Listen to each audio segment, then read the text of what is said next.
प्यारे बच्चों नमस्कार। पिछले वीडियो में हम लोगों ने ग्रेविटेशन के अंदर Kepler's law of planetary motions के बारे में वन बाय वन डिस्कस किया था और आज जो है हम लोग करने वाले हैं कैप्लर्स के थर्ड लॉ को यहाँ पे डिराइव करने वाले हैं। ठीक है, तो कैप्लर्स थर्ड लॉ जो आपका है उसको डिडक्शन करेंगे, उसको डिराइव करेंगे कहाँ से आता है कैप्लर्स थर्ड लॉ। तो सबसे पहले हम लोग मान लेते हैं कि जो अर्थ जो है वो मान लीजिए कि घूम रही है किसी सन के अराउंड, तो उस टाइम पे जो सेंट्रीपिटल फोर्स होता है क्या होता है, सेंट्रीपिटल फोर्स होता है वो होता है mv²/r। क्या होता है mv²/r। मतलब हम लोग ये मान के चलेंगे कि जो है अर्थ जो है परफेक्टली स्क्वायर के अंदर घूम रही है, मतलब स्फेरिकल शेप के अंदर घूम रही है। ऐसा नहीं है कि वो इलिप्टिकल पाथ में घूम रही है।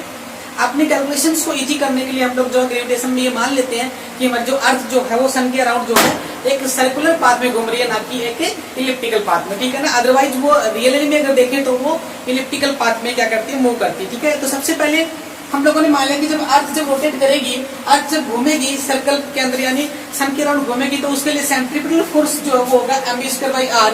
और यहाँ से अगर मैं चाहूँ तो m/r और ये जो v है आपकी वेलोसिटी, इस v को मैं ओमेगा की फॉर्म में लिखूं तो क्या होता है v=ω/r इसका whole square, that is m ω²r²/r। एक r से एक r में कैंसिल कर देता हूं तो मुझे मिलेगा m ω²r। यानी जो सेंट्रीपिटल फोर्स जो है, सेंट्रीपिटल फोर्स जो है आपका सन के अराउंड अर्थ को घुमाने में जो सेंट्रीपिटल फोर्स लग रहा होगा वो होगा आपका mω²r, mω²r। ठीक है ना, फॉर्मूला आपको पता होता है mv²/r होता है। ये सिंपल वेलोसिटी v है, इसको तो रिप्लेस कर दिया एंगुलर वेलोसिटी जो कि होती है v=ω/r होता है। यहाँ पे ओमेगा आपका एंगुलर वेलोसिटी है, वहां से मैंने पुट किया ओमेगा की वैल्यू और यहाँ पे आ गया mω²/r आ गया। अब देखिए यहाँ पे अगर मैं चाहूँ तो इस ओमेगा की वैल्यू पुट कर सकता हूँ। किसकी वैल्यू, ओमेगा की वैल्यू। तो ओमेगा की वैल्यू पुट कर दीजिए, बताइए क्या आएगा। यहाँ पे m इंटू आएगा 2π/t²/r। ठीक है ना, देखिए जो आपका ओमेगा होता है वो होता है 2π/t। ये भी हमने प्लस वन में सीखा था, ओमेगा = 2π/t। मैंने यहाँ पे रिप्लेस कर दिया इसको, तो मुझे मिला 2π/t का होल स्क्वायर। तो यहाँ पे आपका जो फोर्स है वो आ गया हमारा m × 4π²r/t²। ठीक है, ये मेरे पास में आ गया है फोर्स। ठीक है ना, अब मुझे क्या करना है, अगर अर्थ जो है वो सन के अराउंड घूम रही है तो उस टाइम पे ग्रेविटेशनल फोर्स भी वहां पे लग रहा होगा। तो ग्रेविटेशनल फोर्स के बराबर अगर आपका सेंट्रीपिटल फोर्स आ जाता है तो बॉडी जो है वो घूमती है। तो यहाँ पे centripetal force = gravitational force = g × m/m/r²। मतलब ये हुआ जो हमने मास माना है प्लेनेट का वो हमने माना है स्मॉल m, और जो सन का जो मास माना है वो हमने माना है कैपिटल M। यहाँ पे ये जो मास है प्लेनेट का मास है, यहाँ पे ये मास प्लेनेट का मास है, ये सन का मास है। कंपेयर करेंगे तो यहाँ पे क्या होगा, स्मॉल m से स्मॉल m कैंसिल आउट हो जाएगा, r² को यहाँ पे लेके आएंगे तो r³ हो जाएगा। r³ के साथ में जो है आपको मिलेगा 4π²/g × m, that is equal to यहाँ पे t²। ठीक है ना, ये आपका कांस्टेंट है 4π²/gm, ये आपका कांस्टेंट है। इस कांस्टेंट को आप क्या मान लीजिए, कांस्टेंट को मान लीजिए r² proportional to r³ proportional to t²। This is your third law. Third law यही बोलता है कि जो टाइम पीरियड का जो स्क्वायर होता है वो डायरेक्टली प्रोपोर्शनल टू होता है cube of the semi major axis. Semi major axis का क्यूब के बराबर होता है। ये आपका हो गया कैप्लर्स थर्ड लॉ का रिजल्ट है। ठीक है ना, कैप्लर्स थर्ड लॉ को जो हम लोग ऐसे क्या करेंगे, डिराइव करेंगे। ठीक है, तो ये था भाई यहाँ पे कैप्लर्स थर्ड लॉ। ठीक है, अब हम लोग जो क्या करेंगे, अब हम लोग बात करेंगे कैप्लर्स थर्ड लॉ से हम लोग जो न्यूटन्स लॉ के ऊपर पहुंचेंगे। ठीक है ना, न्यूटन ने जो है ग्रेविटेशन के लिए अपना लॉ दिया था F = g m1m2/r², ये वाला।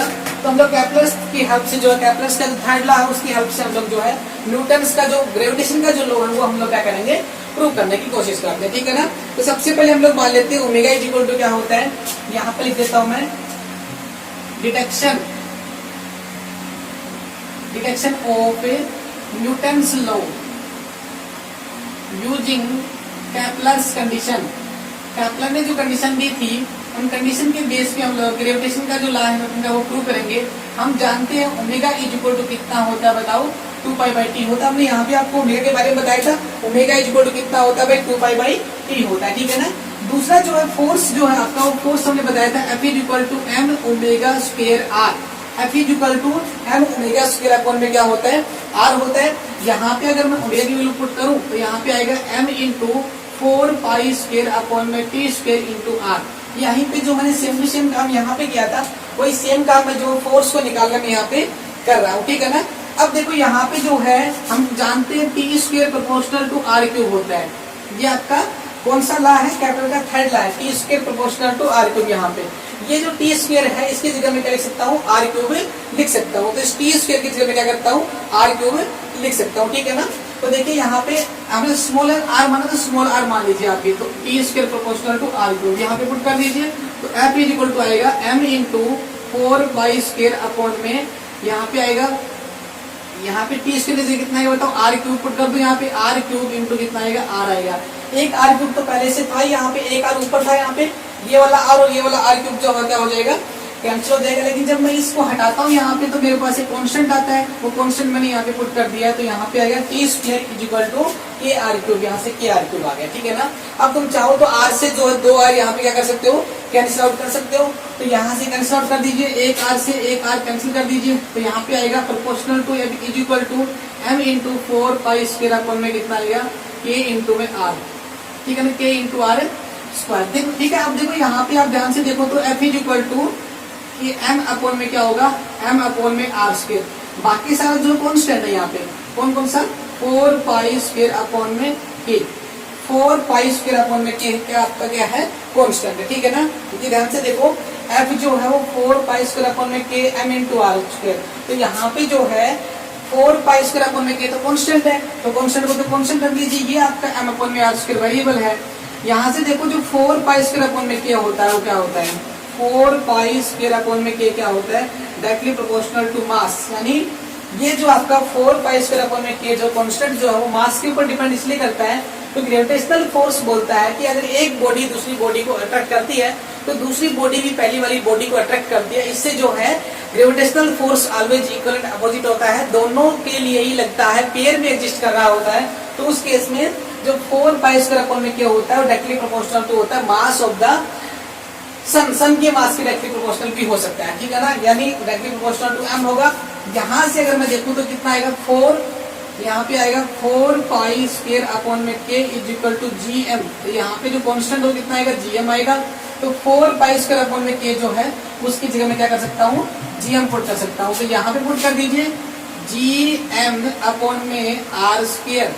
अब इस फॉर्मूले को ध्यान से देखिए, जी एम एम अपॉन में कितना है, आर स्क्वायर। यानी ये आपका हो गया है न्यूटन्स का ग्रेविटेशन का law, G m1 m2 upon R square. यहाँ पे मास दोनों के कितने रखे हैं, स्मॉल एम और कैपिटल एम दे रखे हैं, और आर इज द रेडियस या फिर distance between the two bodies. तो न्यूटन्स के जो लॉ है वो हम लोग जो ग्रेविटेशन का लॉ जो हम लोगों ने ड्राइव किया using Kepler's law of planetary motion, ठीक है ना। कैप्लर का थर्ड लॉ जो है बहुत इंपॉर्टेंट है।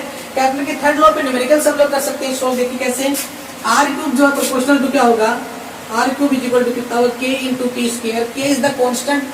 अब किसी भी प्लेनेट के लिए जो के होगा कांस्टेंट होगा। यहाँ पे सभी प्लेनेट्स का रेडियस अलग अलग होता है, टाइम पीरियड अलग अलग होता है। मैं बोलता हूँ कि भी अर्थ का जो रेडियस है वो दे रखा है is equal to K into time period of earth दे रखा है आपको। मुझे पूछता है कि जुपिटर की रेडियस बताइए, दैट इज इक्वल टू के अपॉन में, दैट इज इक्वल टू के, यहाँ पे आएगा रेडियस ऑफ के इंटू में टी ऑफ जुपिटर का स्क्वायर, ठीक है ना। तो यहाँ से के से तो के कैंसिल आउट हो जाएगा, ये तो के कैंसिल हो गया, हमें बचेगा आर क्यूब अपॉन में आर जे। अब मुझे जुपिटर का रेडियस चाहिए। अगर जुपिटर का रेडियस चाहिए तो मैं जुपिटर की रेडियस को इधर लेके आऊंगा, बाकी डाटा उधर लेके जाऊंगा, सोल्व हो जाएगा। अगर मुझे पूछे कि जुपिटर का टाइम पीरियड बताइए, क्योंकि अर्थ का टाइम पीरियड सभी को पता होता है, अर्थ की रेडियस और अर्थ का टाइम पीरियड सभी को पता होता है। जुपिटर का टाइम पीरियड दे रखा हो तो जुपिटर की रेडियस निकाल ली हो तो हम लोग जो है ऐसे निकाल सकते हैं। यानी अर्थ का पता हो तो हम लोग बाकी किसी भी प्लेनेट की जो रेडियस और उसका टाइम पीरियड निकाल सकते हैं, ठीक है ना। तो ये फॉर्मूला बड़ा इंपॉर्टेंट फॉर्मूला है, इंपॉर्टेंट रिजल्ट है आपका T square proportional to R cube, ठीक है ना।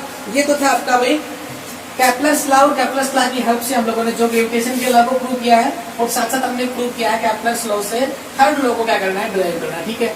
अब देखिए हम लोगों को क्या करना है आगे चल के, आगे हमको पढ़ना है Newton's law of gravitation. Newton's law of gravitation बड़ा ही आसान सा टॉपिक है। न्यूटन्स लॉ हम लोग जो है पढ़ चुके हैं पहले 9th क्लास में। न्यूटन्स लॉ ऑफ ग्रेविटेशन थोड़ा सा डिस्कस करेंगे आपके लिए यहाँ पे। Newton's law of gravitation, Newton ने ये बोला था कि इस यूनिवर्स में कोई भी दो बॉडी है, इस यूनिवर्स में कोई भी दो बॉडी यहाँ पे है, अगर उन बॉडी का मास जो वो m1 और m2 मान लीजिए, उन बॉडी के बीच का जो डिस्टेंस है वो r मान लीजिए, separation between the two bodies यहाँ पे o और o' हो जाएगा ये वाला। तो कह रहा है कि दोनों बॉडी का सेंटर से सेंटर का जो डिस्टेंस है वो हमारा कितना है, आर है। जब भी हम लोग डिस्टेंस मेजर करते हैं ग्रेविटेशनल फोर्सेज के अंदर, तो distance is taken from centre to centre. इसका मतलब ये हुआ कि ग्रेविटेशनल जो फोर्स होते हैं बेटा, वो सेंट्रीपिटल फोर्स तो वो आपके सेंट्रल फोर्स होते हैं, मतलब सेंटर से सेंटर तक डिस्टेंस को मेजर करना आपने को, ठीक है। तो यहाँ पे बोलता है कि इन दोनों के बीच लगेगा एक फोर्स, तो बोलता है कि वो वाला जो फोर्स हो मैं F मान लूं, ये पहले वाली बॉडी मान लीजिए, दूसरी वाली बॉडी मान लीजिए। तो पहले वाला जो बॉडी है वो दूसरी वाली बॉडी पे क्या लगाएगा, फोर्स लगाएगा। वो जो फोर्स होता है वो डायरेक्टली प्रोपोर्शनल टू होता है m1 इंटू m2, यानी दोनों बॉडी के मास के डायरेक्टली प्रोपोर्शनल। मास कभी नेगेटिव नहीं होता, हमेशा ही हमेशा पॉजिटिव होता है। इसलिए हमने सीधा बोला है कि जो force between two bodies is directly proportional to product of two bodies. दोनों बॉडी के मास के डायरेक्टली प्रोपोर्शनल है m1 इंटू m2। अपॉन में यहाँ पे आएगा r स्क्वायर के डायरेक्टली प्रोपोर्शनल है, अपॉन में 1/r स्क्वायर के डायरेक्टली प्रोपोर्शनल है, ठीक है ना। जब हम इसको हटाते हैं तो हमारे को एक कांस्टेंट मिलता है, that is equal to g into m1 into m2 upon में r square, where g is the constant of proportionality called universal gravitational constant.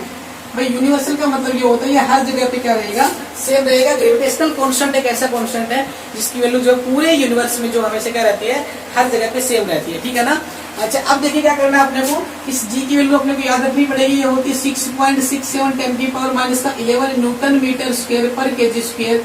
Dimension formula जो वो भी जी का आपको पता होना चाहिए। न्यूटन का कितना होता है, mLT माइनस का 2 होता है। मीटर स्क्वायर का नाम का L2 कर दो, किलोग्राम के नाम का क्या कर दो यहाँ पे m-2 कर दो। तो यहाँ पे कितना आएगा बताओ, m की वैल्यू तो क्या होगी -1 होगी, L की वैल्यू 3 होगी, T की वैल्यू -2 होगी। This is the dimension formula for gravitational constant जी।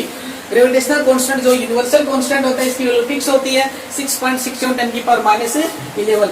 ये था आपका Newton's law of gravitation, Newton का ग्रेविटेशन का लॉ, ठीक है ना। ये ध्यान रखना है, जो जी होता है वो एक स्केलर क्वांटिटी होती है, ठीक है ना। ग्रेविटेशनल कांस्टेंट एक स्केलर क्वांटिटी होती है, इसे न्यूटन का क्या बोलते हैं, न्यूटन्स का लॉ बोलते हैं, ठीक है। अच्छा, आप देखो जो ये वाला जो लॉ है 10⁻⁻9 सेकंड पे अगर हम चले गए, अगर हम लोग दो बॉडी के बिल्कुल पास में लेके आते हैं और उनके बीच का जो सेपरेशन है वो 10⁻⁹ मीटर यानी 1 नैनोमीटर से कम का सेपरेशन होगा, तो ग्रेविटेशनल फोर्स काम करना बेटा बंद कर देता है। ग्रेविटेशनल फोर्स जो रेंज होती है वो यहाँ तक ही होती है, इससे कम रेंज पे लेके जाओगे तो ग्रेविटेशनल फोर्स काम करना बंद करेगा। वहां पे स्ट्रॉन्ग अट्रैक्टिव जो फोर्स होते हैं आपके न्यूक्लियर फोर्सेज जो होते हैं वो क्या करते हैं, डोमिनेट करते हैं, और वो हमेशा अट्रैक्टिव नेचर के होते हैं। इसलिए ये वाली जो पार्टिकल्स जो है, दो बॉडी जो है, इतने डिस्टेंस के ऊपर जाके जो है ग्रेविटेशनल फोर्स का इफेक्ट कम हो जाता है और उनके बीच में जो है दूसरा फोर्स काम करने लगता है, ठीक है ना। ये इसका फेलियर था यहाँ पे, ठीक है। तो ये था न्यूटन्स लॉ ऑफ ग्रेविटेशन। अब हम लोग बात करते हैं कि न्यूटन्स लॉ ऑफ ग्रेविटेशन की कुछ एग्जांपल्स दो कि भी ये वाला एग्जिस्ट करता है कैसे। तो कहता है कि जितने भी समुद्र में तूफान आते हैं, टाइड्स इन द सी, वो सारे के सारे अर्थ का और मून का ग्रेविटेशनल अट्रैक्शन के कारण होता है। भाई जो मून होता है वो हमारी अर्थ के ऊपर जितने भी आपके जो पानी के जो स्रोत है, पानी के जो सोर्सेज है, वहां से उस पानी को अट्रैक्ट करता है मून। उस वजह से जो है उसमें लहरें उठती हैं, पानी ऊपर उठता है, लेकिन वो इतना ज्यादा फोर्स नहीं होता, वीक फोर्स होता है, इसलिए वो पानी जो वापस गिर जाता है नीचे। तो उस समुद्र में जो वो लहरें जो उठती हैं, टाइड्स आते हैं, ये एक एग्जांपल है, इस चीज का प्रूफ है कि ग्रेविटेशनल फोर्स होता है। दूसरा जो होता है, अर्थ जो होती है वो सन के अराउंड घूम रही है, रोटेट कर रही है, और जितने भी प्लैनेट्स हैं वो सारे रोटेट कर रहे हैं। इसका मतलब देयर एग्जिस्ट है ग्रेविटेशनल फोर्स, ग्रेविटेशनल फोर्स वहां पे भी एग्जिस्ट कर रहा है, ठीक है ना। उसके अलावा जो होता है कि जितने भी आपके टाइम पीरियड होते हैं ऑर्बिटल्स के, जो सैटेलाइट हम लोग छोड़ते हैं, तो सैटेलाइट के टाइम पीरियड फिक्स होते हैं कि कोई सैटेलाइट जो इतने टाइम में चक्कर लगा के पूरा आएगा, उसकी स्पीड अगर इतनी होगी तो उन सभी से हम लोग पता लगा सकते हैं ग्रेविटेशनल फील्ड होता है, ठीक है ना। उसके बाद में हम लोग बात करेंगे भाई इसी न्यूटन्स लॉ ऑफ ग्रेविटेशन की वेक्टर फॉर्म, बहुत जरूरी है वेक्टर फॉर्म समझना। तो वेक्टर अगर आपने को अच्छे से आता है तो वेक्टर फॉर्म समझ पाएंगे। तो क्या होता है कि एक बॉडी जो होती है दूसरी बॉडी के ऊपर फोर्स लगाती है तो उसको खींच लेती है। इसको 1 मान ले, इसको 2 मान ले, तो force on body 1 due to 2 बोलेंगे। ये वाली बॉडी से फोर्स लगेगी तो खींचेगी, तो इसका नाम होगा F21। तो यहाँ पे दो फोर्स हो गए, एक F12 है, क्या हो गया, F21 हो गया। न्यूटन थर्ड लॉ की तरह वेक्टर फॉर्म अपने को दिखानी है। यहाँ पे देखिए F12 F21 क्या बताओ, अपोजिट है। इन दोनों के बीच का जो डिस्टेंस हम लोग मान लेते हैं R12, ठीक है ना, R12 वेक्टर हो गया। अगर मैं इधर से इधर आता हूँ तो इसको R21 मान लूंगा। तो बताइए फोर्स का फॉर्मूला क्या होगा, force on 1 due to second is equal to क्या होगा, G into M1 into M2, दोनों बॉडी का मास M1 और M2 मान लीजिए, अपॉन में क्या होगा R। अब देखिए 1 से 2, इसका मतलब R12 का मतलब क्या, फोर्स पहले वाले पे दूसरे वाला लगा रहा है, तो दूसरे वाले से पहले वाले पे लगाएगा तो उसको खींच लेगा, ठीक है ना। दूसरे वाले फोर्स ऑन फर्स्ट, पहले वाले पे फोर्स लगा रहा है कौन, दूसरे वाले, तो उसको खींचेगा। ठीक है ना। तो ये पहले वाले पे फोर्स लग रहा है, लगा दूसरा रहा है, इसका मतलब F12 बोलेंगे, इसको हम लोग F21 बोलेंगे। तो देखिए ये वाला जो फोर्स है ये क्या कह रहा है, फोर्स ऑन वन, पहले वाले पे फोर्स लगा दूसरे वाला रहा है, उसको अपनी तरफ खींचेगा, तो उसको हम लोग क्या मानेंगे, पॉजिटिव मान लेते हैं। अदरवाइज अगर हम F21 निकालेंगे तो क्या लेंगे बताओ, माइनस लेंगे, ठीक है ना। तो ये वेक्टर रिप्रेजेंट कर रहा है किसको, R को, ठीक है ना। तो यहाँ पे आ जाएगा R12 है, इसका मतलब है इधर की तरफ है, force on first due to second, second वाला पहले फोर्स है तो खींचेगा, इसका मतलब 1 से कहा जा रहा है 2 जा रहे हैं, तो R12 का स्क्वायर करना आपको, ठीक है ना। और वेक्टर फॉर्म में आएगा R12 का कैप, ठीक है। ये हो गई आपकी vector form of gravitational force. Gravitational जो ला है उसका वेक्टर फॉर्म आपको ऐसे लिखना है, ठीक है ना। Gm1m2 अपन में क्या हो जाएगा, R स्क्वायर हो जाएगा, ठीक है ना।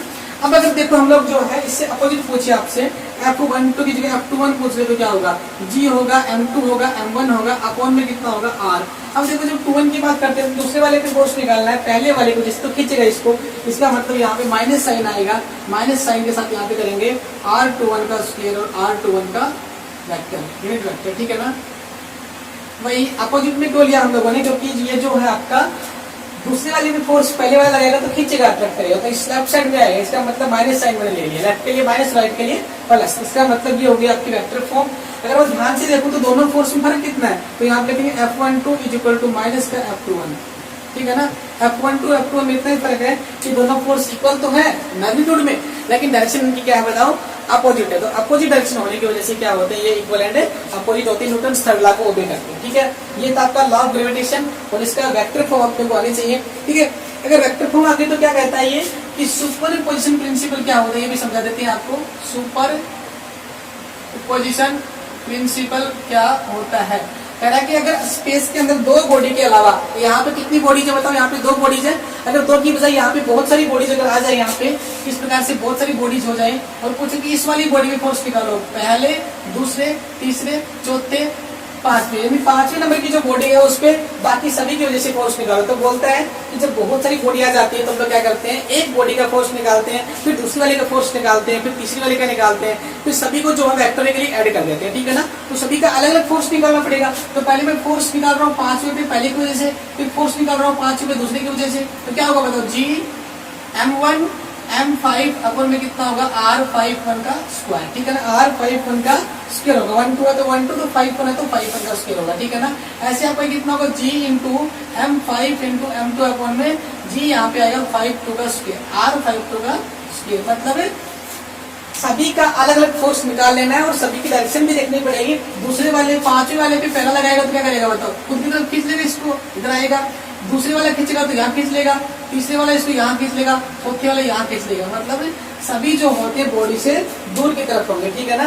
तो यहाँ पे सभी फोर्स ऐसे निकालने अपने को, सभी को क्या करना है, सिंपल तरीके से क्या करना है, ऐड करना है। नेट जो फोर्स आएगा वो कितना आएगा, F51 की वजह से, F52 की वजह से, F53 की वजह से, सो ऑन चलता रहेगा ये सिलसिला, और सभी को जोड़ देना वेक्टोरिकली। ये ध्यान रखना है, जब इनको जोड़ेंगे तो वेक्टोरिकली ऐड करेंगे, ये देखेंगे दोनों के बीच का एंगल कितना है। अगर दोनों के बीच का एंगल 0 डिग्री है या सभी के एंगल का 0 डिग्री बीच में एंगल है तो आप सीधा जोड़ सकते हैं, और अगर एंगल 180 डिग्री है तो आप लोग क्या करेंगे, सीधा घटा देंगे, ठीक है ना। ऐसे करके हम लोगों को जो है सुपर पोजिशन प्रिंसिपल को अप्लाई करना है। जब दो से ज्यादा बॉडी आ जाए उनके बीच का फोर्स हम लोग कैसे निकालेंगे, तो हम लोग क्या करेंगे, दो बॉडी को निकालेंगे फोर्स, उसके बाद में तीसरी बॉडी को निकालेंगे, फिर चौथी का निकालेंगे, अलग अलग सभी का इंडिविजुअल फोर्स निकाल के और सभी को मैग्नीट्यूड के साथ में जो है वेक्टोरिकली ऐड कर देंगे, ठीक है ना। वो होता है आपका सुपर पोजिशन प्रिंसिपल। क्या होता है, सुपर पोजिशन प्रिंसिपल। तो ये वाला ही फॉर्मूला आपको ध्यान रखना है, जी सभी में कॉमन होगा और M5 जिस बॉडी पे लगा रहे हैं फोर्स को भी सभी में कॉमन रहेगा। देखिए यहाँ पे लगाऊं तो F नेट जो होगा आपका G इंटू में M5 कॉमन आ गया, और यहाँ पे आएगा M1 अपॉन में R51 का स्क्वायर प्लस में M2 अपॉन में R52 का स्क्वायर प्लस में सो ऑन, ऐसे चलता रहेगा। ये होता है आपका सुपर पोजिशन प्रिंसिपल। तो इसको हम लोग इस्तेमाल करना बाद में सीखेंगे क्वेश्चंस के अंदर। तो ये था आपका ग्रेविटेशनल फोर्स, उसकी वेक्टर फॉर्म, ठीक है, न्यूटन्स का। अगले वीडियो में हम लोग बात करेंगे ग्रेविटी के बारे में। आपकी क्लास में इतना ही, तब तक के लिए thank you, have a nice day. जुड़े रहिए हमारे इस पेज के साथ में, और लगातार जो है जब तक लॉकडाउन नहीं खुलता है तब तक जो है आप इन वीडियो के जरिए जो है अपने सिलेबस को आगे बढ़ते रहिए। Thank you, have a nice day.